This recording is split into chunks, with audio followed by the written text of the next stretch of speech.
যদি আপুনি চাহৰ প্ৰতি আকৰ্ষিত আৰু পাৰ্লেজি বিস্কুটৰ বিষয়ে নাজানে, এনে হোৱাৰ সম্ভাৱনা বহুত কম। এই ব্ৰেণ্ড ভাৰত স্বাধীন হোৱাৰ আগতেই চাহৰ সংগী হৈ আহিছে।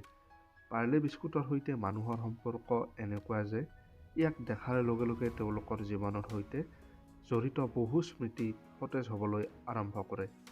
আপুনি জানি আচৰিত হ'ব যে এই বিস্কুট দেশৰ প্ৰথম বিস্কুট যিটো সাধাৰণ ভাৰতীয়ৰ বাবে তৈয়াৰ কৰা হৈছিল।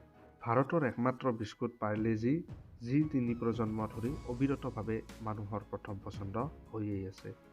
পাৰ্লেজিয়ে কেনেকৈ আৰম্ভ কৰিলে ব্যৱসায়, এতিয়াও ৰাইজৰ মাজত কেনেকৈ নিজৰ উপস্থিতি অনুভৱ কৰাই আছে, আজি আমি আপোনালোকক ক'বলৈ ওলাইছোঁ পাৰ্লেজিৰ আৰম্ভণিৰ পৰা বৰ্তমানৰ কাহিনী। পাৰ্লেজি কিমান পুৰণি বিস্কুট, এইটো এনেদৰে অনুমান কৰিব পাৰি যে এই বিস্কুট মহাত্মা গান্ধীৰ স্বদেশী আন্দোলনৰ লগত জড়িত। ইংৰাজে যেতিয়া দেশ শাসন কৰিছিল তেতিয়া ভাৰতৰ বজাৰত কেৱল বিদেশী সামগ্ৰীহে বিক্ৰী হৈছিল। সেই সময়ত ইংৰাজে মিঠাই বিক্ৰী কৰিছিল। এই মিঠাই যথেষ্ট ব্যয়বহুল আছিল। ধনী মানুহেহে এইটো কিনিব পাৰিছিল। সেই সময়ৰ ব্যৱসায়ী মোহনলাল দয়ালৰ এই কথা একেবাৰেই ভাল লগা নাছিল। স্বদেশী আন্দোলনৰ দ্বাৰা বহু পৰিমাণে প্ৰভাৱিত হৈ মোহনলাল দয়ালে এই বৈষম্যৰ অন্ত পেলাব বিচাৰিছিল। তেওঁ ভাবিলে যে তেওঁ এনে এটা মিঠাই বনাব যিটো কেৱল ভাৰততে তৈয়াৰ কৰা হ'ব আৰু ভাৰতৰ জনসাধাৰণে সহজে কিনিব পাৰিব। এই সপোন পূৰণ কৰিবলৈ তেওঁ জাৰ্মানীলৈ গৈছিল। জাৰ্মানীলৈ যোৱাৰ পিছত তেওঁ মিঠাই বনোৱা শিকিলে। শিকাৰ পিছত তেওঁ জাৰ্মানীৰ পৰা ৬০,০০০ টকাত মিঠাই বনোৱা মেচিন এটা কিনি আনিলে। বছৰটো তেতিয়া আছিল ১৯২৯ চন। মোহনলালে ভাৰতলৈ আহি নতুন ব্যৱসায় আৰম্ভ কৰিলে। এই ব্যৱসায়ৰ আগতে অৱশ্যে তেওঁ ৰেচমৰ ব্যৱসায় আছিল। নতুন ব্যৱসায় আৰম্ভ কৰিবলৈ তেওঁ মুম্বাইৰ ওচৰত ইলাপাৰেলাত এটা পুৰণি কাৰখানা কিনিলে। মোহনলালৰ প্ৰথম অৱস্থাত মাত্ৰ ১২ জন কৰ্মচাৰী আছিল আৰু আটাইকেইজন আছিল তেওঁৰ পৰিয়ালৰ সদস্য, আৰু সকলোৱে মিলি দিন-ৰাতি কাম কৰি সেই পুৰণি কাৰখানাটোক নতুন ৰূপ দিলে। তেওঁৰ লগত কাম কৰা সকলোৱে কঠোৰ পৰিশ্ৰম কৰিছিল। যেতিয়া কোম্পানীটোৰ নাম ৰখাৰ সময় আহিল, এই কোম্পানীটোৰ নাম কি দিব লাগে কোনেও বুজি নাপালে। সেই সময়ত যেতিয়া কোনো নাম পোৱা নগ'ল, তেতিয়া মোহনলালে কোম্পানীটো খুলি দিয়া ঠাইখনৰ নামেৰে নিজৰ কোম্পানীটোৰ নাম ৰাখিলে। এই কোম্পানীটো যিহেতু মুম্বাইৰ পাৰ্লাত মুকলি কৰা হৈছিল, সেয়েহে তেওঁ নিজৰ কোম্পানীটোৰ নাম পাৰ্লে ৰাখিছিল। পাৰ্লেই প্ৰথমে কমলা ৰঙৰ মিঠাই বনাইছিল। এই মিঠাই ভাৰতীয়ৰ বাবে বিশেষভাৱে তৈয়াৰ কৰা হৈছিল। যিহেতু পাৰ্লে নামৰ এই মিঠাইটো গ্ৰাহকৰ মুখত লাগিল, সেয়ে কম দিনৰ ভিতৰতে এই মিঠাই অতি বিখ্যাত হৈ পৰিল। সাধাৰণ মানুহৰ পৰা সেনা জোৱানলৈকে এই মিঠাই সমাজৰ প্ৰতিটো শ্ৰেণীয়ে বৰ ভাল পাইছিল। ইয়াৰ পিছত পাৰ্লেৰ লগতে মোহনলালে আৰু নিজৰ থলুৱা ব্যৱসায় আৰম্ভ কৰিছিল, যাৰ বাবে তেওঁ আৰু বহু বস্তু আনিব লগা হৈছিল। সেই সময়ত ভাৰতত বসবাস কৰা ইংৰাজসকলে চাহৰ লগত এটা অদ্ভুত ধৰণৰ বিস্কুট খাইছিল। এই বিস্কুটটো ইংৰাজৰ মিঠাইৰ দৰে অতি দামী আছিল। তেতিয়া মোহনলালে ভাবিলে, যদি ভাৰতীয়ৰ বাবে কম দামৰ বিস্কুট বনাব পৰা যায়। এই কথা ভাবি তেওঁ ১৯৩৯ চনত পাৰ্লে গ্লুকো আৰম্ভ কৰিছিল।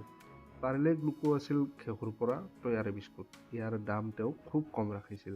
যিটো বছৰত মোহনলালে এই বিস্কুট আৰম্ভ কৰিছিল, সেই সময়ত দ্বিতীয় বিশ্বযুদ্ধ চলি আছিল। ভাৰতৰ সেই যুদ্ধত যুঁজিবলৈ যোৱা সৈনিকসকলে পাৰ্লে গ্লুকোজ বিস্কুট লগত লৈ গৈছিল বুলিও ইতিহাসত লিখা আছে। সেই সময়ত এই বিস্কুটৰ চাহিদা ইমানেই বৃদ্ধি পাইছিল যে এই বিস্কুটৰ তুলনাত সকলো ব্ৰিটিছ ব্ৰেণ্ড ম্লান হৈ পৰিছিল।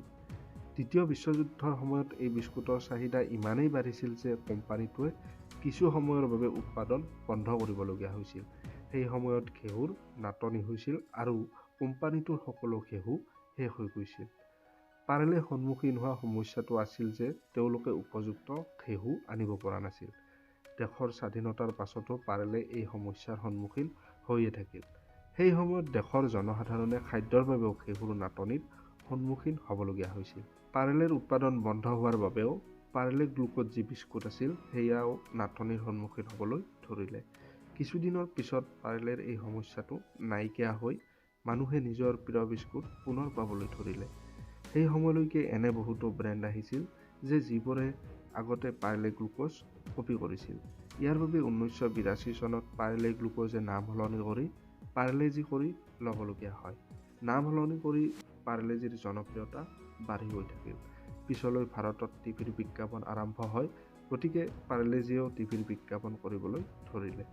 1982 চনত পাৰ্লে প্ৰথমবাৰৰ বাবে প্ৰথম টিভি বিজ্ঞাপন মুকলি কৰিলে। টিভিত যেতিয়া পাৰ্লেজিৰ বিজ্ঞাপন আহিল, তেতিয়া ইয়াৰ বিক্ৰীয়ে আকাশ চুব ধৰিলে। 1991 চনলৈকে পাৰ্লে টিভি জগতৰ ৰজা হৈ পৰিছিল। যদি এই পৰিসংখ্যা বিশ্বাস কৰিব লাগে, তেন্তে 1991 চনত পাৰ্লেজি বিস্কুটৰ বজাৰত 70%তকৈ অধিক অংশ আছিল। সেই সময়লৈকে বজাৰত বিস্কুট বহুত আছিল যদিও পাৰ্লেজিক কোনেও ব্যৱসায় লাইনত হৰুৱাব পৰা নাছিল। তেতিয়া চন আছিল 1997। সেই সময়তে টিভিয়ে প্ৰথম ছুপাৰ হিৰো পাইছিল। ছুপাৰ হিৰো ভাৰতলৈ আহিব লগা হৈছিল। সেই সময়ত পাৰ্লেজি আছিল শক্তিৰ প্ৰতীক। সেইবাবেই ছুপাৰ হিৰোসকলেও পাৰ্লেজি খাই টিভিত উপস্থিত হ'বলগীয়া হৈছিল। পিছলৈ ছুপাৰ হিৰো শক্তিমানৰ সৈতে যোগদান দিছিল পাৰ্লেজিয়ে। পাৰ্লেজি আৰু শক্তিমানে লগ হৈ পিছলৈ টিভিত বহুতো মাষ্টাৰপিচ প্ৰতিষ্ঠা কৰে। গতিকে বন্ধুসকল, এয়া আছিল পাৰ্লেজিৰ সফলতাৰ কাহিনী। আমি আশা কৰোঁ যে এই কাহিনীটো শুনি আপোনালোকে নিশ্চয় ভাল পাইছে। যদি ভাল লাগিছে লাইক কৰক, শ্বেয়াৰ কৰক, চেনেলটো ছাবস্ক্ৰাইব কৰি আহি থকা এনেকুৱা ধৰণৰ ভিডিঅ'বোৰত আমাক মৰম দি যাব বুলি আশা ৰাখিছোঁ। ধন্যবাদ।